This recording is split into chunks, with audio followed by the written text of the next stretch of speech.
образованието в Европа и в смисъл в България и в чуждите страни, в България е по-добро образованието, отколкото там, но там в Европа е може би да се каже, че е по-лесно.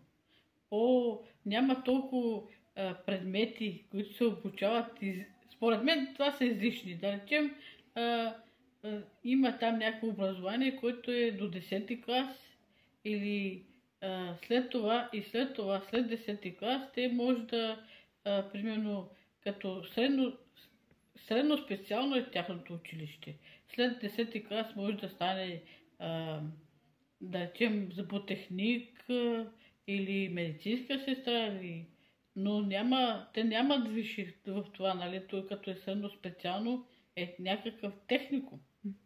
А тук не е така, тук е нали, завършват 12-ти клас и след това трябва да продължат 5 години, за да получат висше образование и да започне, примерно, да работи като медицинска сестра или да работи като зъботехник или някаква друга професия. Да, подкрепям този модел, който е в Германия, отколкото в България.